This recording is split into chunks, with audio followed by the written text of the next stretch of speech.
Hey,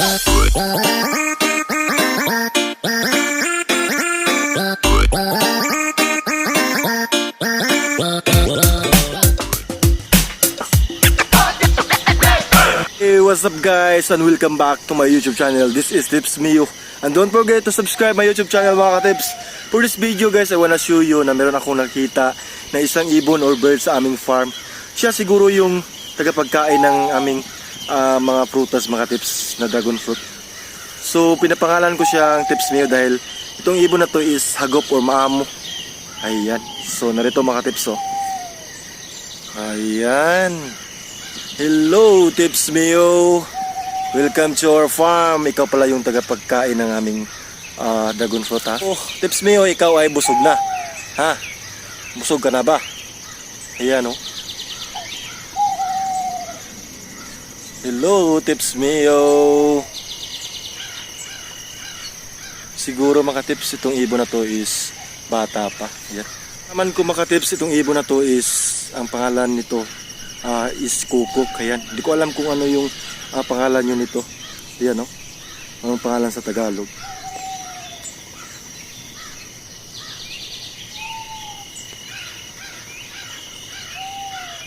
Tips Mio. Hey.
So ayan mga katips, salamat sa panunod mga katips. At saka Tips Mio, ano masasabi mo sa kanila mga Tips Mio?